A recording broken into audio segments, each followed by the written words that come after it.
On est des individus, mais nous sommes aussi une collectivité. Une collectivité, ça a une histoire. Quelqu'un ou un être ou un citoyen qui agit sans tenir compte de ses racines, pour moi, c'est comme un serpent qui n'a pas conscience de son corps. Parce que le serpent, il va chasser une fois, il va se tortiller, il y a des chances qu'il morde sa queue. J'avais des prédispositions autant dans les sciences humaines que dans les sciences exactes. J'ai choisi les sciences exactes. On verra devant les conséquences. Les prédispositions, c'est-à-dire? J'avais un background. C'est une façon de dire que j'étais doué. Voilà. Tu étais doué? Oui. D'accord. J'étais doué. Donc, l'orientation, ce qui joue le plus sur l'orientation, c'est l'environnement. L'environnement, ce sont les gens autour qui le conseillent. Mais déjà, il faudrait que ces gens autour-là soient habilités à le faire. Parce que l'amour des parents ne suffit pas. La bonne volonté des parents ne suffit pas. À un moment donné, il faut savoir de quoi on parle. Il faut voir que les écoles de formation sont des fabriques à produits. On fabrique un produit qu'on met sur le marché. Le produit, dans ce cas, ce sont les ingénieurs. Le marché, c'est des ingénieurs pour résoudre ces problèmes. Donc, le major, c'est un peu comme le produit le plus abouti. On est pressé par les circonstances, qu'importe ce que tu fais, tant que ça donne l'argent, fais d'abord. La volonté de survivre est la plus déterminante dans le choix que les Camerounais font aujourd'hui au moment de leur attention. Il faut manger quelque chose. Il ne faut pas se mettre dans cette erreur-là où du docteur Frankenstein qui crée son monstre et après en perd le contrôle. Il se déresponsabilise du monstre qu'il a créé. Ok. Et les grandes écoles au Cameroun pour quelqu'un qui est éveillé ou assez actif sont aussi des ascenseurs sociaux. Qu'est-ce que tu fais ici, Junior Bati? Pourquoi tu n'es pas encore au Canada? Pourquoi je ne suis pas encore au Canada? Le Canada ne me fait pas rêver.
Donc bonjour à tous et bienvenue sur la chaîne Diaspora Africaine. Alors moi c'est Wilfried Zemtsa et ensemble avec tous les autres intervenants de la chaîne on te parle Afrique, on te parle diaspora, mais surtout on parle entre jeunes. En effet, on aborde tous les sujets qui animent le quotidien des jeunes africains de la diaspora. Donc si ce n'est pas encore fait, je t'invite à t'abonner pour ne manquer aucune des prochaines vidéos, liker et surtout partager pour élargir le canal de diffusion. Donc comme vous le savez très bien sur la chaîne depuis un certain temps, on est sur la thématique de l'immersion en Afrique, en particulier immersion au Cameroun, et on essaye d'avoir des invités sur la chaîne qui baignent dans cet environnement-là, qui évoluent professionnellement, académiquement, et on discute avec eux sur des différentes thématiques, sujets très intéressants et très parlants pour ressortir des points qui peuvent être utiles pour les Africains sur place ou les Africains en diaspora. Donc aujourd'hui, dans ce sens, on a une nouvelle invitée sur le plateau, à qui je vais dire bonjour. Bonjour, monsieur Zemtsa. Alors, on est avec qui aujourd'hui? On est avec Junior Bati. Alors, Junior Bati, comment il va? Bien. Est-ce que tu peux te présenter de façon succincte pour ceux qui ne te connaîtraient pas sur la chaîne? Bon, avec plaisir. Moi, c'est je vais pas m'étaler. Junior Bati, comme j'ai déjà dit. Oui. Je suis en 4e année Polytechnique de Yaoundé, option génie des télécommunications. D'accord. Donc, Junior Bachi, actuellement étudiant à l'école polytechnique de Yaoundé, 4e année plus précisément, option télécommunications. Génie des communications. Des télécommunications. Ok, d'accord. On aura l'occasion d'entrer dans les tréfonds de cette formation-là, tu nous en diras un petit peu plus. Mais avant d'entrer dans le sujet du jour, que je vous annoncerai plus tard, j'ai envie de te poser The Question. Ceux qui sont abonnés sur la chaîne ou qui suivent le contenu de façon régulière savent très bien de quoi est-ce qu'il s'agit. C'est la question du Back to Africa, donc le retour en Afrique, qui est une question qui nous est chère et qu'on pose à tous nos invités qui passent sur cette chaîne. Donc, quel est ton point de vue sur la question du retour en Afrique? Retour en Afrique, je suis pour, à vrai dire. Je suis pour. En général et en particulier, je pense que c'est nécessaire. Je pense que c'est nécessaire parce que qu'on ait grandi ici ou pas, qu'on soit parti pour les études, nos origines, ça c'est la terre. Ça c'est la terre de nos origines, la terre de nos ancêtres, c'est notre culture se trouve ici. Donc à un moment donné, quand on est atteint, surtout lorsqu'on atteint un certain degré d'accomplissement, il faut penser à ce qu'on peut faire pour la terre qu'a apporté nos ancêtres. D'accord. Donc je comprends. Enfin, tu vas m'excuser et vous allez également m'excuser parce que généralement cette question elle a un sens unique. Donc on ne débat pas, on prend juste l'avis et puis on poursuit. Mais je vois que ton avis il est totalement... tu entends parler de l'appel du cœur, donc un petit peu irrationnel. Est-ce que tu n'as pas une part de rationalité à l'intérieur? Parce qu'il y a des gens qui disent que oui, on veut bien rentrer, mais les conditions sur place ne le permettent pas. À ceux-là, qu'est-ce que tu leur dirais? Qu'il faut quand même sauter le pas ou... J'ai excusé, merci pour la question. Déjà, ce n'est pas un appel du cœur que je fais. La façon dont je vois les choses, c'est que on est des individus, mais nous sommes aussi une collectivité. Une collectivité, ça a une histoire. Quelqu'un ou un être ou un citoyen qui agit sans tenir compte de ses racines, pour moi, c'est comme un serpent qui n'a pas conscience de son corps. Parce que le serpent, il va chasser une proie, il va se tortiller, il y a des chances qu'il morde sa queue. C'est un peu ça. Parce qu'on va dire tout ce qu'on veut, mais rentrons 200 ans en arrière. Supprimons une seule personne. Revenons 200 ans plus tard, voir le nombre de personnes, le nombre de naissances qui ont été empêchées. C'est un peu pour voir l'impact. Il faut être conscient de cet impact-là. C'est parce qu'on est conscient de cet impact-là qu'on comprend qu'il y a quelque chose à faire ici. Pas forcément venir s'installer, mais apporter une plus-value, même en restant à l'extérieur. Parce que les goûts et les couleurs, ça ne discute pas. Voilà. D'accord, donc voilà, je pense qu'on va en rester là. Merci beaucoup pour cet avis très pertinent. Donc maintenant, on va rentrer dans le vif du sujet, donc la raison pour laquelle on est là, qui est l'orientation professionnelle. Aujourd'hui, on en parle parce que voilà, on a décidé d'aborder ce sujet qui est, à mon sens, très important, très capital, parce que l'orientation professionnelle fait partie des étapes phares dans la réussite professionnelle, la réussite au travail, parce qu'il faut pouvoir détecter des centres d'intérêt, détecter des talents si on a, les exploiter, les mûrir, les maturer pour en faire plus tard des outils, pour en faire plus tard un métier, j'ai envie de dire. Donc, quel est le processus pour réussir à exploiter cela? Quels sont les différents outils qui peuvent être mis à disposition? On va en parler avec toi aujourd'hui. Donc, un cas particulier, tu nous diras quelle est ton expérience avec ce domaine-là. Avant de commencer, je voudrais peut-être que tu présentes ton parcours académique. Donc, parle-nous de l'orientation professionnelle que tu as reçue, mais d'abord ton parcours académique. D'accord, parcours académique, j'ai beaucoup bougé. J'ai commencé mon cours préparatoire déjà, je les ai fait à l'IMBE, école publique, puis je suis allé dans une école privée. C'était censé être une école bilingue, c'était une école anglophone qui avait créé une section francophone après. Donc, j'ai fait du CE1 jusqu'au CE2. Pour moyen de, je suis allé dans un collège, toujours dans la ville de Limbe. J'ai fait ma classe de 6e. Et là, de 6e, les parents et moi qui de Limbe, on vient s'installer sur Douala. D'accord. Douala, j'entre au collège à la Roseraie, de 5e jusqu'en première. En première, je quitte au collège la Roseraie, je m'envoie au lycée polyvalent de Bonabéry. D'accord. Terminale, j'ai mon bac. La première année. Est-ce que là tu nous fais juste une liste? Est-ce que tu as quelques... Ah, tu vas y revenir? On va y revenir. My bad, je m'excuse. Je te laisse poursuivre. Oui. Terminale, parce que c'est terminale qui est vraiment marquant. Les autres, j'ai eu la transition premier cycle, second cycle, elle est assez aisée. J'avais des prédispositions autant dans les sciences humaines que dans les sciences exactes. J'ai choisi les sciences exactes. On verra devant les conséquences. Les prédispositions, c'est-à-dire? J'avais un background. Bon, c'est une façon de dire que j'étais doué. Voilà. Tu étais doué? Oui. D'accord. J'étais doué. Donc, j'ai choisi les sciences exactes, c'est-à-dire je m'avais fait la seconde C jusqu'en terminale. Arrivant en terminale, c'est en terminale que j'apprends l'existence des grandes écoles au Cameroun. Il y a Polytech, on parlait de Polytech, on parlait de FGI, aujourd'hui Polytech. Voilà. On parlait de la faculté de médecine. Ce sont les trois principales écoles que j'avais entendu parler. Je me suis demandé pourquoi je n'avais pas entendu parler de ça avant.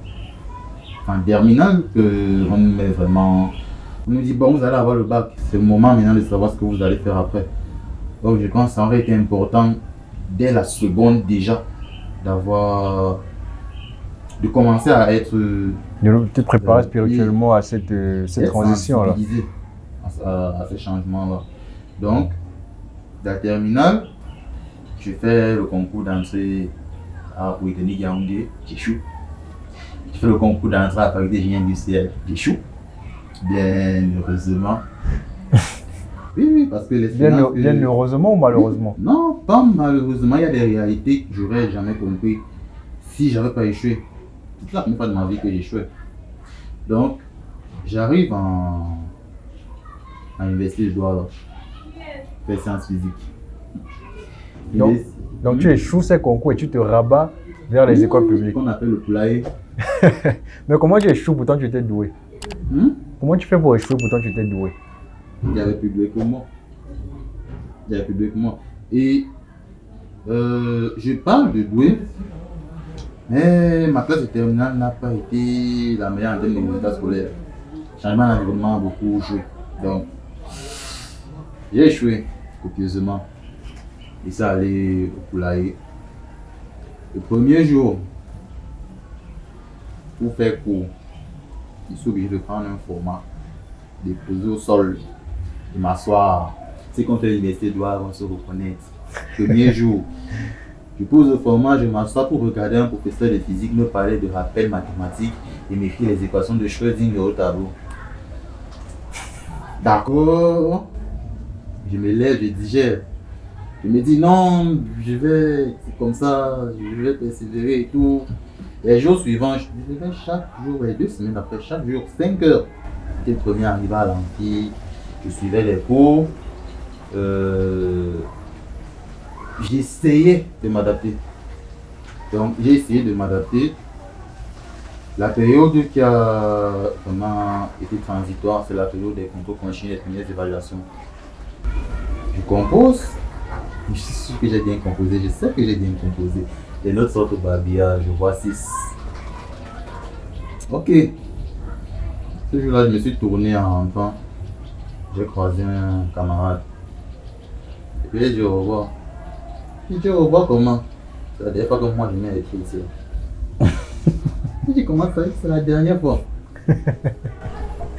On était en début d'année en janvier, effectivement, j'ai plus jamais revenu écrire à l'université. Voilà. Après combien de mois d'études pour cette année scolaire-là? On avait fait octobre, novembre, décembre. 2 mois et demi. 2 mois et demi. Oui. Tu décides de ne plus jamais remettre les pieds à l'université de Douala. Parce que j'avais senti que ma place n'était pas là-bas. J'avais vraiment senti que ma place n'était pas là-bas. et que je devais, qui avait sûrement mieux et que je chercherais ce mieux-là, entre guillemets. Donc, je suis allé préparer de nouveau les concours que j'avais échoués. De janvier jusqu'en juin. J'ai préparé Polytech, j'ai préparé FG qui n'était pas encore Polytech Douala. J'ai voulu commencer aussi l'essai que lui était, mais j'ai laissé. J'ai laissé. Et cette année-là, j'ai eu les deux. Les Polytech Douala, FGI, j'ai eu Yaoundé. Je suis allé à Yaoundé. D'accord. Où je suis actuellement. D'accord. Arrivé à Yaoundé, d'autres réalités encore. D'autres réalités. Mais j'ai envie de savoir, je te coupe peut-être, mais comment ça se fait que, parce que là tu nous as quand même dit que tu es arrivé tu as pris la décision au final de quitter l'université parce que tu te disais qu'il y avait mieux que l'endroit où tu te trouvais. Mais comment ça se fait que depuis le premier cycle, depuis ta classe, depuis ton cycle primaire, peut-être secondaire, où on s'est rendu compte que tu étais quelqu'un de doué, comment tu expliques que depuis cette étape-là, jusqu'à passer ton baccalauréat et même entrer à l'université, il n'y a pas des gens qui t'aient orienté pour t'amener vers les écoles là qui auraient pu sublimer ton talent? L'orientation dépend de qui oriente. C'est ça. Qui oriente. Moi, dans mon cas, j'avais des parents qui n'avaient qu'une idée, on va dire, qu'approximative de la chose. C'était pas vraiment des spécialistes. Donc, c'est pour ça aussi que tu soulèves une bonne problématique. C'est que l'orientation, ce qui joue le plus sur l'orientation, c'est l'environnement. C'est l'environnement, ce sont les gens autour qui te conseillent. Mais déjà, il faudrait que ces gens autour-là soient habilités à le faire. Parce que l'amour des parents ne suffit pas. La bonne volonté des parents ne suffit pas. À un moment donné, il faut savoir de quoi on parle. Il faut savoir où est-ce qu'on envoie l'enfant. Il faut savoir ce qu'on lui propose. Le parent peut être connecté à des réalités d'il y a 10-15 ans. Et c'est par rapport à ces réalités-là qu'il oriente l'enfant. Tandis que le monde, lui, il a déjà évolué. Tandis que les choses, elles, ont déjà changé. D'accord. D'accord. Donc c'est à ton sens la raison pour laquelle est-ce que tu penses avoir mal été orienté aujourd'hui?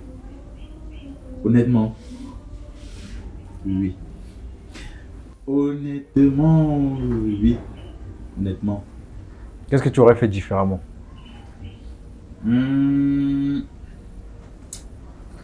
que j'aurais fait différemment, j'aurais exploité ma polyvalence du mieux que j'aurais pu. Parce que dès que je suis parti faire l'AC, j'ai délaissé tout ce qui était sciences humaines. Mais vraiment délaissé. C'est arrivé à l'université. Quand j'ai à l'université, c'est à Polytech. Ça arrive à Polytech où pendant mon temps libre, je décide de regarder, bon, je me remets à la lecture, je me mets à la littérature, je me rends compte qu'en fait, j'aimais ça. Et je me rends compte qu'en fait, j'étais doué dans ça parce que même ça, j'avais oublié. Bon, se rappeler alors qu'on est déjà dans une frénésie. C'est Polytech, on dit c'est la frénésie. Il y a des gens qui arrivent à faire des trucs en même temps, ils sont vraiment forts. J'ai les envies. J'ai envie, c'est la frénésie. D'accord. Beaucoup de choses en très peu de temps. Bon, tu nous parleras de Polytech Yaoundé parce que c'est un petit peu un mythe pour tous ceux qui ont fait des études un secondaire en C ou en D scientifique et qui aspirait à entrer dans ces grandes écoles. C'était un petit peu comme des mythes, des super écoles. Tu nous diras un petit peu quels sont les insights de cette école-là. Mais j'ai envie d'insister sur la partie orientation parce que là, tout à l'heure, tu as placé le propre directement sur les parents. Mais comme tu as dit, les parents ont à cette époque des réalités qui sont peut-être anciennes, mais très souvent, il y en a qui disent qu'ils sont adaptés à l'époque, donc ils prennent des décisions dans une ère qu'ils ne maîtrisent pas forcément. Mais il y en a quand même qui décident de se référer à d'autres personnes. Est-ce que tu penses que il n'y a pas d'autres personnes il n'y a pas eu d'autres parties prenantes qui auraient pu participer à ton orientation? En l'occurrence, j'ai envie de citer tous tes encadrants académiques que tu as pu rencontrer dans ton parcours primaire, secondaire et consort, et même peut-être universitaire. Peut-être d'autres personnes dans ta famille, pas seulement tes parents. Est-ce que tu penses que tes parents ne se sont pas référés à ceux-là? Est-ce que tu penses qu'il n'y a pas eu d'autres personnes qui auraient pu impacter cette décision-là, et pas seulement tes parents? Oui, oui. Mes parents aussi sont référés à leur entourage. Et il y a des décisions qu'ils auraient eu à prendre, leur ont fait concorder avec des avis qu'ils avaient écoutés dans leur entourage. Il faut savoir déjà c'est quoi leur entourage.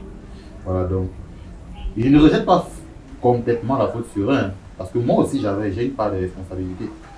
On me demandait toujours mon avis, sauf qu'à cet âge-là, j'avais une vision du monde beaucoup trop étroite pour avoir un avis Pertinent. Voilà. Parce que c'est après, ça avait le temps, quand ma vision des choses s'élargit. Parce que je suis hors de la maison des parents. Il y a des choses, lorsqu'on quitte le domicile familial, qu'on voit, qu'on ne peut pas voir lorsqu'on est encore sous le couvert des parents. Sous le couvert des parents. D'accord. On découvre des choses. D'accord. D'accord, ok. Donc les responsabilités sont partagées. Mais après, si on peut résumer, c'est tout un écosystème, tout un environnement qui s'est trompé au final. Exactement. D'accord. D'accord. On en reparlera. J'ai envie de savoir comment est-ce que ça se passe l'orientation au Cameroun en général. J'espère que tu auras des éléments à nous dire là-dessus, à nous donner là-dessus. Mais avant, je te laisse poursuivre sur. Tu es au niveau de Polytechnique. Comment ça se passe là-bas? Oui. Bien. Bien. Ça se passe bien. Il faut savoir que moi, de mon côté, pour des raisons familiales, on a évoqué tout à l'heure En off. Qu'on a évoqué en off, voilà. J'ai eu 2 ans de pause. 2 ans de pause, et c'est après ces 2 ans-là que je suis revenu. Donc, les promotionnaires à moi, ils sont sortis en 2023. D'accord. Donc, pour moi, c'est 2025. Sinon, ça se passe bien. C'est le résultat qu'on me demande d'avoir. D'accord. Est-ce que ça se passe bien? C'est pas suffisant. Est-ce que tu as la formation que tu espérais avoir? Est-ce que tu es en train d'acquérir des compétences qui te seront utiles plus tard en entreprise? Comment ça se passe là-bas? Est-ce que ces écoles ont vraiment une vocation à former les ingénieurs? Merci de la question. Il y a une réalité dans ces écoles-là qui fait en sorte que déjà, il faut voir que les écoles de formation sont des fabriques à produits. On fabrique un produit qu'on met sur le marché. Le produit, dans ce cas, ce sont les ingénieurs. Le marché, c'est les ingénieurs pour résoudre ces problèmes. Un marché comme le marché français va demander à ce que les ingénieurs soient spécialisés dans une branche bien précise pour maximiser déjà l'efficacité. L'environnement camerounais, lui, je sais pourquoi je dis ça, il demande à avoir des ingénieurs avec une base polyvalente. C'est-à-dire, aujourd'hui au Cameroun, c'est compliqué d'arriver dans une entreprise, sauf quand elle est privée, branchée multinationale. D'arriver et de dire, je suis ingénieur, je suis spécialisé dans tel couloir, si on me sort de là, c'est... Non. Donc, la formation à Polytech, c'est une formation qui donne les bases de comprendre plusieurs domaines. Et c'est à l'étudiant, pendant sa formation, de voir, bon, moi, je suis intéressé par ça, je suis intéressé par ça, d'approfondir pour avoir une réelle valeur dans le marché. Oui. Il y a des gens qui soit peinent à comprendre ça, soit ne comprennent pas. Et donc, sortent de ces écoles-là avec un bagage pas du tout adéquat pour se dire après qu'ils ont été mal formés. Pourtant, ils ont eu la base pour comprendre vraiment, pour avoir un esprit ouvert en entreprise. Le marché africain, il demande à ce que l'ingénieur soit ouvert, qu'il puisse ne pas seulement se caser dans une zone de confort. D'accord. Moi, cela, ça me parle d'autant plus parce qu'on a reçu un invité sur la chaîne un petit peu plus tôt qui disait que le conseil qu'il donnerait à un jeune, c'est de ne pas se spécialiser justement. Dans l'environnement camerounais, il demande à ce jeune-là de pouvoir faire plein de petites choses qui soit l'intéresseraient, soit sur lesquelles il serait doué. Et là, ça corrobore un petit peu ça. Est-ce que ces écoles-là ne font pas ce que le système demande aujourd'hui? Est-ce que tu penses que c'est avantageux, cette vision-là, d'avoir des ingénieurs qui, au final, font tout, mais ne sont spécialisés dans rien? Parce qu'au final, qui fait tout ne fait rien. Qui fait tout ne fait rien. Moi, je ne suis pas dans une optique de faire tout. Je suis dans une optique d'avoir des bases dans tout et de se spécialiser dans quelque chose. Ça permet, parce que l'adaptabilité, ce n'est pas de tout connaître. L'adaptabilité, c'est d'arriver, trouver un domaine dans lequel on n'est pas forcément spécialisé, mais de se familiariser avec le domaine le plus rapidement possible. C'est ça. Donc c'est ce point de vue-là, c'est sous cet angle-là que je vois. D'accord, ok. J'ai envie de donner mon avis, mais bon, on va s'en tenir à l'avis de l'invité aujourd'hui. Donc, est-ce que tu as des trucs à rajouter sur Polytech ou aujourd'hui tu en es où tu en es à terme de la 4e année, j'ai envie de dire.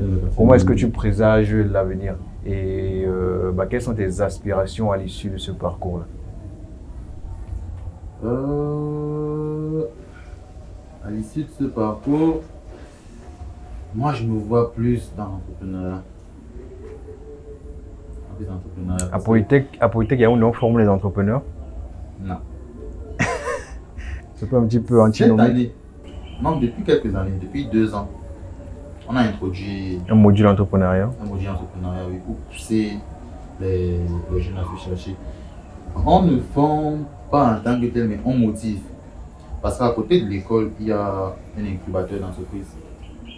L'incubateur, il est là pour accompagner les étudiants qui ont des projets. Ça, c'est des choses dont on ne parle pas assez. D'accord. Il y a des incubateurs d'entreprise pour des étudiants qui ont des projets. Vous avez dans ces incubateurs-là, on vous accompagne, on vous offre même des formations en management et en gestion. Ça, c'est des choses... Un petit peu de niche. Oui, on ne parle pas assez de ça. Mais ça existe. Ça existe. Et ça marche. Les locaux sont à côté de l'école là. Et ça marche. C'est de là, si je ne me trompe pas, si je dis pas de bêtises, c'est de là qu'est sorti en Suzanne. C'est de là qu'est sorti. C'est passé par le... Qui? En Suzanne, le concepteur du cardiopathe. On n'a pas entendu. Est-ce que si tu peux juste répéter la... Le concepteur du cardiopathe. Oui. Arthur Zan. Arthur Zan. Oui. Ah d'accord.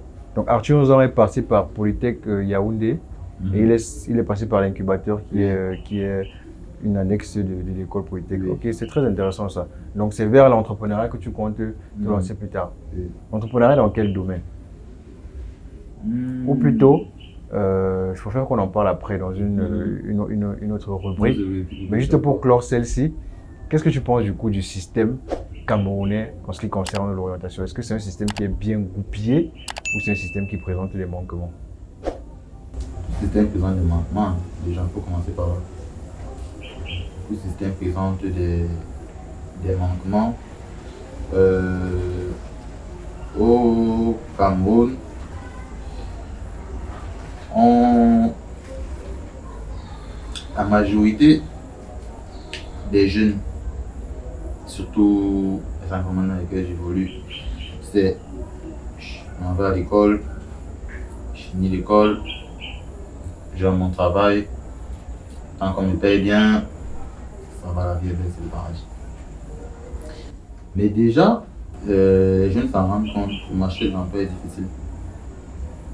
Le marché de l'emploi est difficile, c'est pour ça que on oriente énormément les jeunes vers L'entrepreneuriat. l'entrepreneuriat parce que le marché de l'emploi est difficile.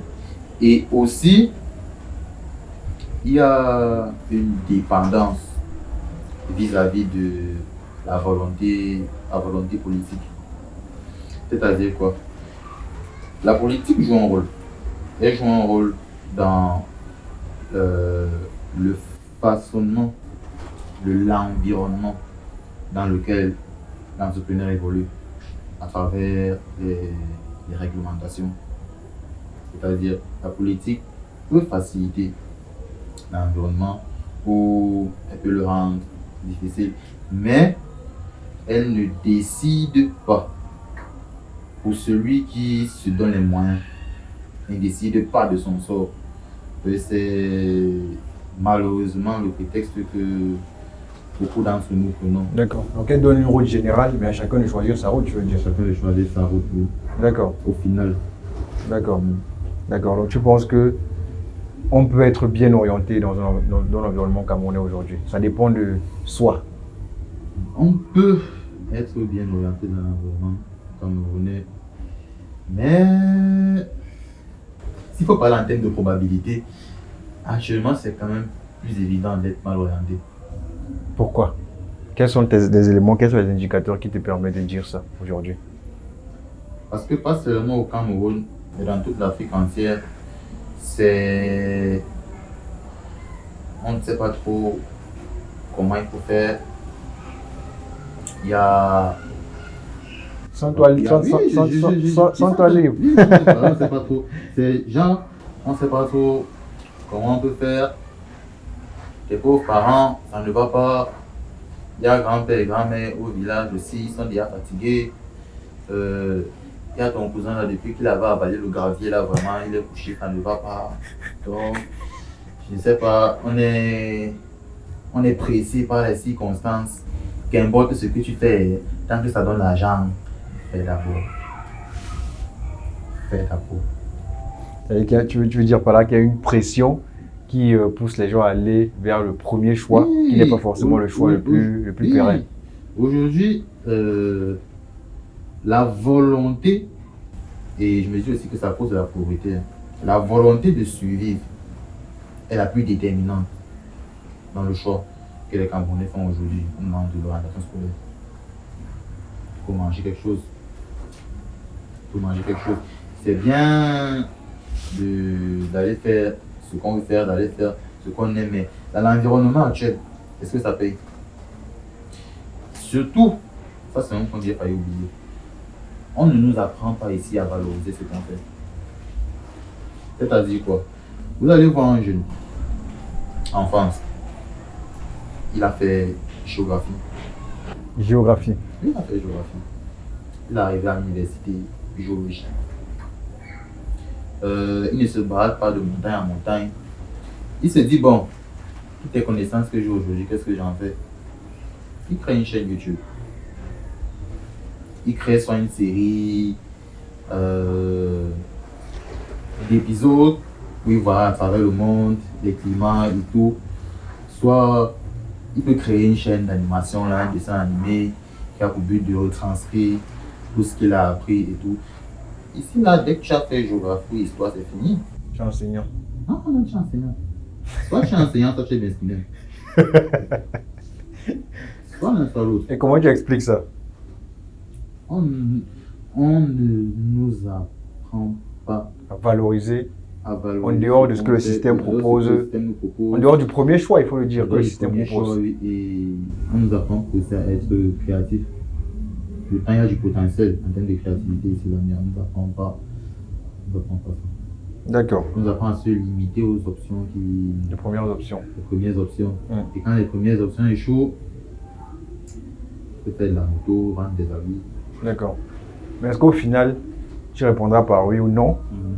Est-ce que c'est un problème systémique ou c'est un problème personnel à chacun? Intrinsèque à chacun? Je déteste les questions, il faut répondre par oui ou par non. Parce qu'au final, c'est toujours plus compliqué que ça. Il y a toujours un partage des responsabilités. Le système a ses responsabilités. Forcément, sinon ses responsabilités. Et nous aussi. Parce qu'au final, qui met ce système-là en place? C'est des hommes. C'est les hommes. Qui vote les dirigeants? C'est les hommes. Qui détient le pouvoir de changer les choses? C'est toujours les hommes. Donc on se retrouve dans un... Il faut pas se mettre dans cette erreur-là où du docteur Frankenstein qui crée son monstre et après en perd le contrôle, puis se déresponsabilise du monstre qu'il a créé. Ok. Comme docteur Frankenstein. D'accord. C'est très pertinent cet avis. Revenons un petit peu sur toi avec ton parcours à Polytech. Donc l'après Polytech Yaoundé, c'est quoi pour toi? Tu nous as parlé d'entrepreneuriat, mais tu souhaites faire quoi dans l'entrepreneuriat? Parce qu'aujourd'hui, on a fait un petit peu l'historique de ton orientation. Oui. On a vu qu'il y avait des bons, des belles, des pas mûrs. Mais aujourd'hui, je pense que tu es un petit peu les rênes de cette orientation-là. Oui, Donc, qu'est-ce que tu envisages pour ta suite à toi? Je cherche un moyen d'implémenter des nouvelles technologies au système actuel. Les nouvelles technologies parce que autant notre environnement a des défauts parce qu'il n'est pas suffisamment construit, il n'est pas suffisamment organisé, autant c'est une mine d'or. C'est une mine d'or, c'est une cour d'opportunités. Et seuls ceux qui sont capables de voir ces opportunités-là, de savoir les saisir, sont récompensés à une juste mesure. Donc moi, je vois des opportunités. C'est vrai. Quand les autres vous disent c'est pas facile, n'est pas facile, c'est pas facile. C'est vrai. Ce n'est effectivement pas facile, mais ça ne veut pas dire que c'est impossible non plus. D'accord. Donc, tu veux implémenter de nouvelles technologies au Cameroun aujourd'hui de par ta formation? À mon niveau. À mon niveau. D'accord. Parce qu'à mon niveau, j'ai une des télécommunications à Polytechnique. On fait respectivement l'intelligence artificielle, le machine learning, on fait de l'ingénierie réseau, de la sécurité informatique également, du software defined network, du réseau virtualisé. D'accord. Vous faites beaucoup de choses au final. On fait beaucoup. Ça que je disais, on donne vraiment les bases. On fait même des cours. On fait des cours sur la 5G. On m'a demandé, mais pourquoi est-ce qu'on fait des cours sur la 5G? On nous a dit non, c'est pas quand la 5G va arriver qu'on va commencer à chercher à former des gens habilités À mettre cela en pratique. En place. À mettre cela en pratique. Ok, d'accord. J'ai envie de te poser une question. Qu'est-ce que tu fais ici, Junior Bachi? Pourquoi tu n'es pas encore au Canada? Pourquoi je ne suis pas encore au Canada? Le Canada ne peut pas arriver. Pourquoi? Ma vision du Canada, c'est qu'on a une société hiérarchisée. On a une société hiérarchisée qui a déjà en elle l'esprit du il faut qu'on se développe, il faut qu'on soit à la page, il faut que nos citoyens soient bien, il faut que les gens ici soient bien. Vous avez une société aussi bien organisée qui se dit à un moment donné, ah, on a mal contrôlé les âges, on a mal contrôlé les décès, on a mal contrôlé les naissances, notre population est vieillissante. il y a ce qu'on appelle les, les bases besoins.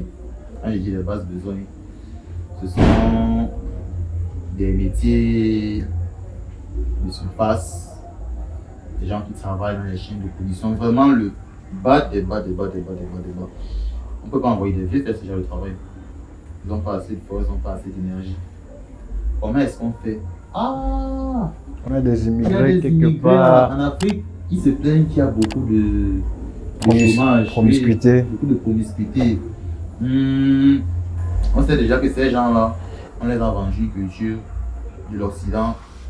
Donc, si on vient encore en leur disant, bah, cette culture de l'Occident sur laquelle vous fantasmez, on vous facilite des choses, on vous fait venir, vous avez un salaire bien plus que ce que vous gagnez là-bas et vous êtes bien. Vous snappez, vous êtes bien. Vous faites, on vous laisse la base besoin là. L'économie se porte bien. L'État se porte bien.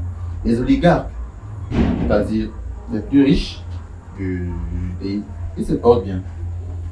Maintenant, on agence le système de façon à ce que vous qui veniez n'êtes pas censé atteindre un certain niveau. Vous qui venez dans certaines conditions, la majorité des gens qui partent doivent pas dans certaines conditions, on se rend à ce qu'ils n'atteignent pas un certain niveau. Il y a certains qui vont se démarquer. C'est pas grave, on peut laisser s'échapper 1, 2, 3 poissons, le reste dans le filet, l'objectif est accompli. C'est ma vision du Canada. Moi, je connais des gens qui sont allés après 10-15 ans, ils sont revenus. Et quand vous revenez ici, vous avez déjà une nationalité, il faut savoir, vous payez les impôts à l'ambassade chaque fin du mois. Si vous ne payez pas, on vous rapatrie. Au Canada. Oui, vous rapatriez au Canada. Et vous avez signé la nationalité. Les charges fiscales sont énormes, la fiscalité vous bouffe tout. Et vous doutez bien que les charges fiscales sont encore plus lourdes lorsqu'on sait que vous êtes un immigré. Donc, vous dites que votre pays est difficile, que vous n'arrivez pas à le construire, que ça ne va pas. Et je refuse pas. La réalité, c'est que vous voyez le train de vie des gens qui partent au Canada. Justement, avant que tu n'en parles, j'ai envie de dire, mais ceux-là te diront, c'est mieux d'être un technicien de surface là-bas que l'être ici, Oui. toute sa vie. Ça veut dire qu'on a oublié technicien de surface toute sa vie. Peut-être. Peut-être. Parce qu'on est sur toute sa vie. Donc on s'est mis d'accord, on s'est mis dans un mindset où on sera technicien de surface toute sa vie. Faut aussi prendre ça en compte. Après, tout le monde n'a pas les mêmes ambitions. Il y a des gens qui n'ont besoin que du minimum vital. Ah, pour cela, ça va. Si c'est ça, ça va. Ça va. Je vais juste mettre en avant le fait que vous aviez du mal à travailler ici de 8 à 16 heures. Vous arrivez là-bas, vous levez à 6 heures, vous rentrez à 22 heures. Décalage. Ce qui, pour moi, le Canada, l'extérieur, ça révèle une importance pour les études, pour l'acquisition de connaissances. C'est vraiment, oui, mais s'y installer. En tant que travailleur. Et en tant que travailleur. Non. Mais est-ce que tu ne regardes pas la notion de valorisation des compétences? Parce que certes, tu l'as dit, lorsque je t'ai demandé pourquoi est-ce que tu ne vas pas au Canada, c'est parce qu'on est dans un contexte camerounais où on dit souvent, on dit de façon populaire que tout Camerounais est un Canadien qui s'ignore. Parce que tous ces gens-là vont au Canada sous un certain format, contrat de travail, je ne sais pas exactement comment ça se passe, mais ils vont sous un certain format. Est-ce que toi, tu n'envisages pas, de par ta formation, de par la compétence, parce que tu as quand même une compétence, de partir sous un prisme différent et de pouvoir atteindre cette sphère-là qui sont apparemment inaccessibles à ceux qui partent de façon vulgaire, j'ai envie de dire. Est-ce que ça ne t'intéresserait pas l'immigration professionnelle? La bonne immigration, si tu veux. C'est intéressant, Mais dans mon cas personnel, ça ne correspond pas à mes ambitions. En tout cas, pas sur le long terme. Ça n'est pas sur le long terme. D'accord. Ok, d'accord. On comprend très bien ton avis. Donc tu comptes évoluer, rester évoluer dans l'environnement camerounais. Oui. Et j'ai dit pas sur le long terme parce que je n'exclus pas le fait de sortir si nécessaire. D'accord. Est-ce qu'en dehors de ta formation au sein de l'université de Yaoundé, tu as des passions? Est-ce que tu as d'autres activités subsidiaires que tu exerces en dehors de l'école? En dehors de l'école, moi je suis un rat de bibliothèque, je lis beaucoup. Beaucoup, beaucoup, beaucoup, beaucoup. Énormément. Dernièrement, mes lectures sont un peu axées sur l'histoire du Cameroun. Parce que je me suis rendu compte qu'à l'école, on survolait ça, on ne nous apprenait pas assez de choses. Et que je pense que nous sommes à la fois des individualités, nous sommes à la fois une collectivité et qu'en tant que collectivité, il faut connaître son histoire. Parce qu'il y a un philosophe allemand, Freud. qui dit celui qui ne connaît pas son passé est condamné à le reproduire. À reproduire les erreurs qui sont liées. Quand vous voyez les pays les plus développés aujourd'hui, que ce soit les États-Unis, que ce soit la Chine, que ce soit le Japon, dès le début, ils sont imprégnés de leur culture. On les imprègne de leur culture parce que la culture a cet avantage-là qu'elle façonne la conscience. Il y a une différence entre quelqu'un qui naît, savoir que ses ancêtres étaient braves, savoir que ses ancêtres ont accompli de grandes choses, savoir que ses ancêtres étaient cultivés, savoir que ses ancêtres ont fait des choses qui dépassent l'humain, se rapprochent du divin et qu'on a ce sang-là dans nos veines. Là, on sait, on est dans les dispositions où on sait qu'on est capable de faire de grandes choses. Et lorsque dès la naissance, on vous dit tes ancêtres étaient esclaves, tes ancêtres étaient des sauvages, tes ancêtres, on est venu leur apporter la connaissance qui leur a fait quitter de sauvage à homme civilisé. Les ancêtres n'ont rien fait de constructif. Déjà dans la conscience collective, vous avez un peuple, vous avez une masse, vous avez des personnes qui ont déjà enregistré que de base, elles ne sont bonnes à rien. De base, à la base même. C'est-à-dire, on peut entreprendre de faire quelque chose. On réussit, bravo. On peut entreprendre de faire quelque chose, on échoue. Quelque part, on va quand même un peu normaliser. On ne fera pas scandale à l'échec. On ne fera pas scandale. Parce que c'est dans nos gènes. Parce que c'est dans nos gènes. D'après- On va se le dire directement. D'après ce qui nous a été communiqué indirectement, c'est dans nos gènes. l'échec. C'est dans nos gènes. Exactement. Donc pour toi, dans la lecture, il y a la vérité. Ça représente quoi pour toi la lecture? Parce que tu lis beaucoup, c'est ton centre d'intérêt. La lecture, ça représente une façon d'appréhender le monde avec plus de compréhension et moins d'ignorance. Parce qu'après, on se rend compte que l'ignorance, la suite de l'ignorance, c'est la peur. Les gens ont peur de ce qu'ils ne connaissent pas. Vous vous retrouvez aujourd'hui avec beaucoup d'entre nous, lorsqu'il s'agit de culture, de nos cultures ancestrales. Parce que je me dis, dans toutes les cultures, il y a le bon, il y a le mauvais. Mais on arrive à un niveau où on diabolise, en majorité, on diabolise tous nos cultures. Tout ce qui se fait au village, c'est la société. Voilà un endroit où la connaissance, parce que le but de la lecture, mon côté, c'est la connaissance. Après la connaissance, aussi le divertissement, mais d'abord la connaissance. Voilà un niveau où la connaissance vient éclairer que non. Dans ta culture, tout comme dans la culture des autres, il y a du bon, il y a du mauvais. Il y a un Dieu, il y a un diable. Il y a il y a un Adolf Hitler, il y a un Jésus-Christ. C'est un peu ça. Et D'accord. Donc ça, c'est l'un de tes centres d'intérêt. Est-ce qu'il y en a d'autres ou pas?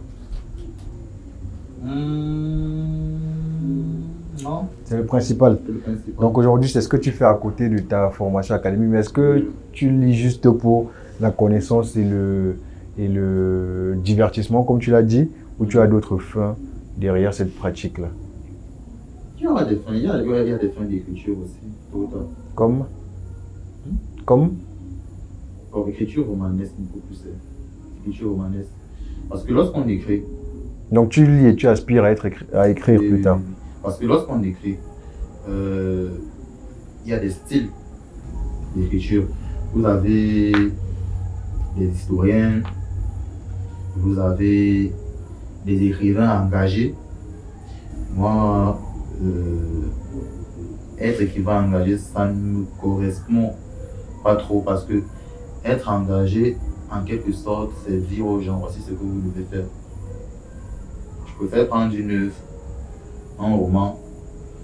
Dans ce roman-là, je calque une vision de la réalité que j'ai pu cerner. Et après, c'est au lecteur de se faire un avis, d'interpréter. Si lui, il ressent un appel à quelque chose, un appel de changer, il peut y aller, sinon, il passe. D'accord. On est un peu loin des télécoms là. On est très loin des télé, quoi. D'accord. J'ai envie de te demander, Junior Bachi, quels sont aujourd'hui tes plus grands accomplissements, tes plus grandes réalisations? Et en parallèle, quels sont tes plus grands projets à venir? Accomplissement, à mon niveau, j'ai pas encore réalisé quelque chose dont je peux vraiment. Parce que pour moi, quand on parle de grand accomplissement, c'est si demain après-demain j'ai des enfants, je peux leur dire regardez, papa il a fait ça. Essayez de faire mieux. J'en ai pas encore. Ça va venir. Ça va venir. Ensuite, c'était quoi? Justement, qu'est-ce qui va venir? C'est quoi tes plus grands projets à venir? Comme ça. Ça veut dire que Il faut revenir sur cette chaîne après l'accomplissement, ça va se faire. Mais tu en as quand même Oui, un ou plusieurs. déjà. Quel genre de projet, dans quel domaine? Donne-nous quand même un avant-goût.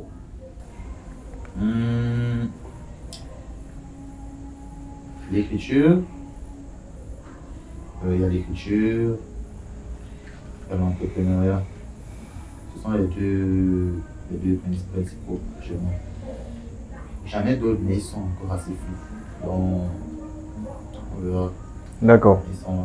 Donc on arrive presque à terme de l'interview, mais revenons un petit peu sur le sujet d'orientation professionnelle. Parce que là, tu nous as quand même étayé ton parcours. Tu as fait une ville, Limbé. Après, tu es arrivé à Douala et après, tu as fait la grande école, entre guillemets, prestigieuse pour former les ingénieurs au Cameroun. Donc, l'école polytechnique de Yaoundé. Mais aujourd'hui, ton avenir professionnel, tu le places plutôt dans l'entrepreneuriat. C'est vrai que tu restes dans le domaine des télécoms, qui est ton domaine de formation, mais tu le places dans l'entrepreneuriat. Et l'entrepreneuriat, c'est aussi de particulier que c'est incertain. C'est-à-dire, c'est un avenir incertain qui peut certes exploser, mais qui peut avancer à petits pas ou qui peut ne pas avancer. Or, normalement, les grandes écoles ou même la plus grande école d'un pays est censée te propulser directement après ta sortie. Donc, comment est-ce que tu expliques qu'aujourd'hui, enfin déjà, est-ce que le fait que tu sois aujourd'hui un presque diplômé de l'université de Yaoundé te donne des clés pour accéder au monde professionnel plus rapidement et de façon plus efficace? Par efficace, on entend bon poste dans lequel tu seras à l'aise, et également bonne rémunération. Est-ce que tu penses que ton passage dans cette école-là te donne ces outils-là? Si oui, tant mieux. Sinon, pourquoi?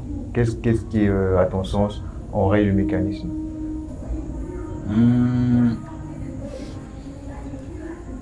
Vous avez des pays comme les pays occidentaux en majorité, où on parle généralement de self-made men. quelqu'un qui s'est fait tout seul. Il a commencé dans sa chambre et tout. Vous devez aussi savoir que lorsqu'on parle d'intelligence, il y a l'intelligence rationnelle, l'intelligence émotionnelle, l'intelligence sociale, l'intelligence littéraire, on va dire, il y a plusieurs types d'intelligence. Et d'après ce que j'ai observé, là c'est vraiment une observation personnelle, l'une des intelligences qui a pris le plus d'envergure ici, c'est l'intelligence sociale. Ici elle a pris le plus d'envergure, mais même dans les pays à cette rythme, l'intelligence sociale, c'est-à-dire la capacité à se faire des relations, des bonnes relations, au bon endroit, au bon moment. Et les grandes écoles au Cameroun, pour quelqu'un qui est éveillé ou assez actif, sont aussi des ascenseurs sociaux. Des ascenseurs sociaux parce que vous rencontrez des gens là-bas de diverses classes. Bon, si vous avez été un étudiant qui restait dans son coin, qui étudiait dans son coin, vous pouvez sortir major d'une promotion, vous avez la chance d'être en deuxième voie parce que vous êtes major d'une promotion. Et si ce n'est pas le cas, il y a un problème. Vous vous retrouvez dans un monde professionnel qui fonctionne hautement et intensément sur cette base d'intelligence sociale. Vous n'avez pas cette intelligence sociale, vous n'avez pas su vous faire des amis, vous n'avez pas su vous faire des connaissances, vous n'avez pas su vous imprégner dans la vie sociale de l'école, vous êtes arrêté dans la dimension intellectuelle. C'est-à-dire, bon, je suis venu avoir une bonne note. Exactement. Donc, l'insertion, on va se dire la vérité, l'insertion professionnelle au Cameroun, lorsqu'on a terminé les études, dépend aussi beaucoup de ça, la capacité qu'on a eue à faire de bonnes rencontres entre guillemets, et aussi de s'en servir. D'accord. Les gens ne voient pas tout le temps les choses sous cet angle. Ou bien ils voient les choses sous cet angle, mais ils ne font rien pour l'exploiter. Pour l'exploiter. Donc pour toi, le grand avantage des grandes écoles, c'est le relationnel. Oui. Donc les compétences, ça ne suffit pas. Non, quand même. Les compétences. Je précise encore quand tu es major. Je vais pas. Encore que ça, c'est le cas de Polytechnique. Je pense que la Polytechnique, on dit quand tu es major, je sais que tu vas trouver de l'emploi. Dans les autres écoles, au Cameroun, tu peux être major et tu t'en sors pas. Parce que le social n'était pas là. Mais pourquoi est-ce que quand tu es major, tu trouves directement de l'emploi? Ça, c'est pas une question que je veux propre à l'environnement camerounais, mais c'est quelque chose qu'on observe ailleurs dans tout type de système. C'est pour ça que j'insiste sur la question des grandes écoles, parce qu'on a des systèmes qui valorisent plus la provenance ou l'origine sociale, parce que l'école d'où on vient, c'est également une forme d'origine sociale. Il y a des environnements, des systèmes qui favorisent plus l'origine sociale plutôt que la compétence, la vraie. Donc, est-ce que, à ton sens, ça paraît judicieux d'être dans un système où, juste parce que tu es dans une grande école ou parce que tu es major d'une grande école, ça te garantit de trouver le travail? Qu'est-ce qui explique ça? Les écoles, comme je l'ai dit au début de l'interview, les écoles sont des usines à produits standardisés sont censés être standardisés sur des besoins du marché. Donc, le major, c'est un peu comme le produit le plus abouti. Un peu. Là, les consommateurs du produit, les entreprises, forcément, pour optimiser leur performance, vont tout vouloir s'arracher le produit qui, d'après des standards auxquels elles ont confiance, garantit la bonne qualité du produit. C'est comme ça que tu vois la chose. Je vois la chose. Mais est-ce que c'est toujours le cas? Honnêtement. Est-ce que pour toi, un major est toujours le mieux placé pour un poste? Hmm, tout dépend, tout dépend du poste. Si c'est pour un poste exécutif, oui, je pense qu'un major est toujours mieux passé pour un poste exécutif. Qu'est-ce qu'il entend par poste exécutif? On envoie les autres, j'exécute. On envoie les autres, j'exécute. On envoie les autres, j'exécute. Et pour les postes qui ont des aspects plus managériaux, c'est compliqué parce que là, restituer ce qu'on a appris et gérer des êtres humains, c'est pas la même chose. C'est pas la même chose. Donc, des postes comme des postes de direction, tous les postes qui impliquent un management des êtres humains, il ne suffit pas d'être major pour s'en sortir. Parce que là, ce qu'on vous demande, c'est de. On met les gens à votre disposition et vous devez tirer le meilleur de ces gens-là.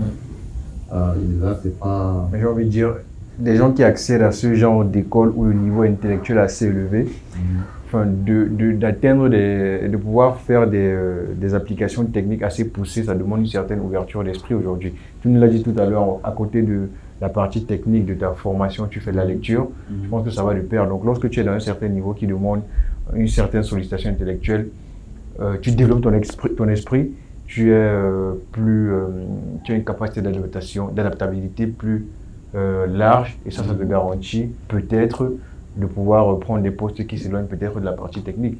On voit très souvent des gens qui viennent de grandes écoles, qui ont fait un cursus totalement technique, mais qui après sont de bons managers parce que très souvent la compétence prime. Et ça, c'est une question que j'ai envie, enfin, c'est un avis, c'est un point sur lequel j'ai envie que tu nous donnes ton avis. Ce qu'on observe très souvent, c'est que le leader, enfin, celui qui fait bien quelque chose, c'est-à-dire qui est bon sur la partie technique, très souvent il est leader, c'est-à-dire qu'on le suit juste parce que ce qu'il dit est juste. Parce que vu qu'il est major, ça veut dire que sur le plan technique, il est calé, j'ai envie de dire. Donc très souvent, il a raison sur le plan technique. Donc est-ce que ça ne suffit pas pour être leader, manager, et le reste, tout ce qui est gestion du personnel, tirer le meilleur en chacun de soi, est-ce que ça, au final, ça compte dès le moment où tu es bon techniquement parlant? Non. Parce que vous pouvez être bon techniquement et vous retrouver, on va dire, dans un poste de direction où vous avez beaucoup de problèmes parce que vous voyez vos employés comme des pions dans un échiquier. Ah, toi, tu dois faire ça, ok, fais ça. Toi, tu dois faire ça, fais ça. Toi, tu dois faire ça, fais ça. Le manager, le bon manager, il prend l'idéal en fait, il prend l'aspect technique en compte. Au-delà de l'aspect technique, il se dit, voici Gilbert, mécanicien. Gilbert n'est pas que mécanicien. Gilbert a une femme, Gilbert a un fils qui est malade, qui dort à l'hôpital. Il a une fille qui fait sa crise de puberté. Chaque fois qu'il rentre le soir, épuisé par le travail, il y a un autre enfant qui lui ramène une mauvaise note. Et avec sa femme, c'est un peu trop ça. Le lendemain matin, quand Gilbert vient au travail, c'est pas Gilbert le mécanicien qui vient. C'est Gilbert, le père de famille, dont l'enfant a des mauvaises notes, l'autre s'est couché à l'hôpital, avec qui sa femme ça ne marche plus et qui a une fille qui belle.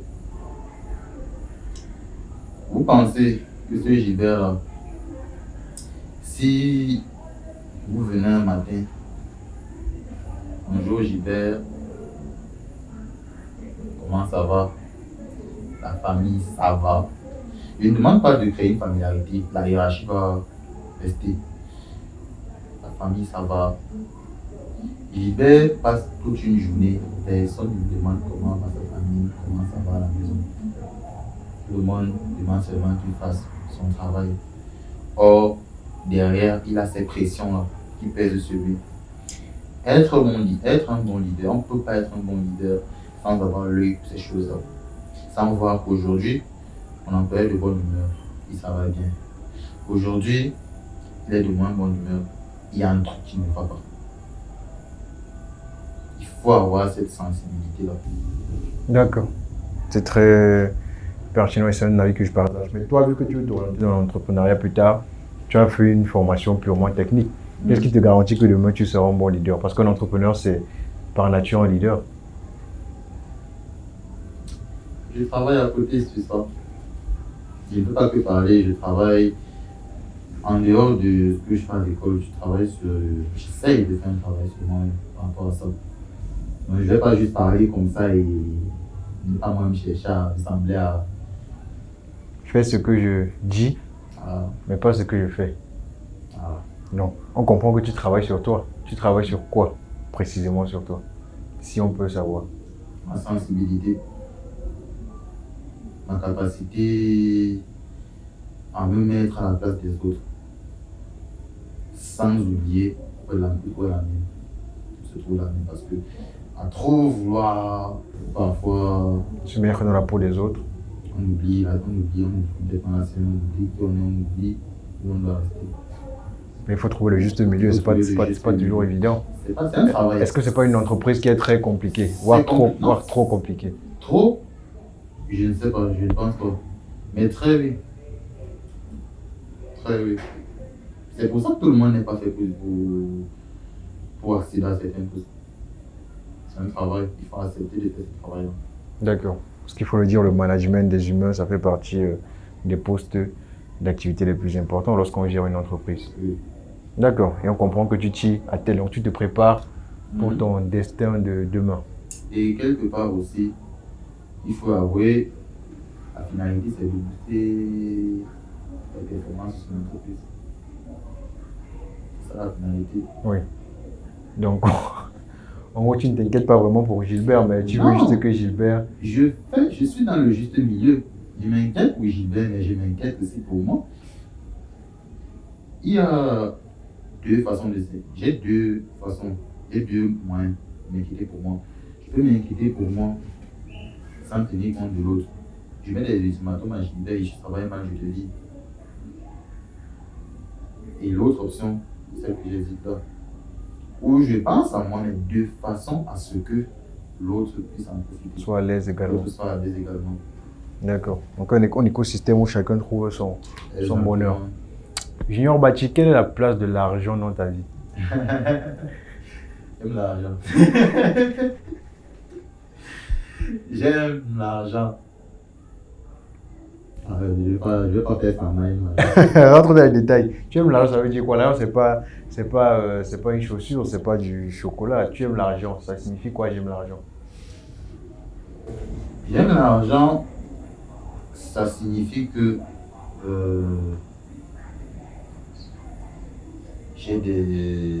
j'ai l'ambition d'en avoir beaucoup, comme beaucoup de personnes. Mais il ne doit pas passer avant Tes valeurs? mes valeurs, exactement. Il ne doit pas passer avant. Quand vous regardez les êtres humains, si vous faites une observation assez fine, vous pouvez avoir un ami, disons 2-3 amis, qui n'ont rien, qui sont mal placés. Vous êtes bien placé, vous avez beaucoup d'argent. Ok. Vous faites un premier choix. Je leur envoie de temps en temps un peu d'argent. Ils disent que ça ne va pas. Vous envoyez. Première conséquence, ils vont se sentir inférieurs. Déjà, on se sent inférieur à celui Qui pourvoit. donateur. Qui pourvoit. Deuxième conséquence, indépendamment de leur volonté, ils vont vous envier. Là maintenant, ça va dépendre de leur morale, de maîtriser cette envie-là, de la refouler, ou bien de la laisser s'exprimer à travers des actes malsains. Bon, autre option, vous prenez ces gens, vous leur donnez de l'argent, vous leur donnez du travail, vous leur donnez l'impression que l'argent qui touche chaque fin du mois Et mérité. est mérité. Vous voyez que là, ils ont de l'argent de deux façons différentes. avec deux conséquences différentes. Dans la première, ils ont eu l'impression que leur dignité leur a été arrachée d'une certaine façon. Dans la deuxième, ils se sont sentis dignes. Donc, que vous le voulez ou que vous ne le voulez pas, la dignité, de façon instinctive, va toujours passer par là. Parce qu'on a fait passer après les conséquences. D'accord. C'est très pertinent. Est-ce que vous avez une expérience particulière dans Non, c'est des observations. C'est juste des observations. Oui, je ne dis pas pour rien. Je ne dis pas pour tout et partout pour rien. Il faut aussi essayer d'apprendre des erreurs des autres. D'accord. En plus de ça. D'accord. Ça, c'est très bien. Enfin, moi, j'en apprends beaucoup. Donc, on va sortir de l'interview. Pour sortir, je vais te demander, Junior Bachi, de par ton expérience aujourd'hui qui est assez chargée d'émotions, j'ai envie de dire, et qui est assez chargée d'émotions et assez riche, assez remplie. Tu es passé par plusieurs endroits, tu as fait plusieurs observations, tu as fait plusieurs choix, des choix déterminants qui aujourd'hui te placent à une certaine position.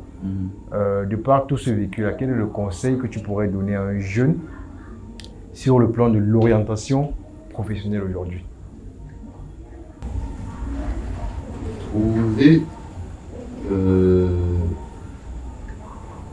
Essayer de trouver le juste milieu. Les extrêmes ne sont jamais atteignables.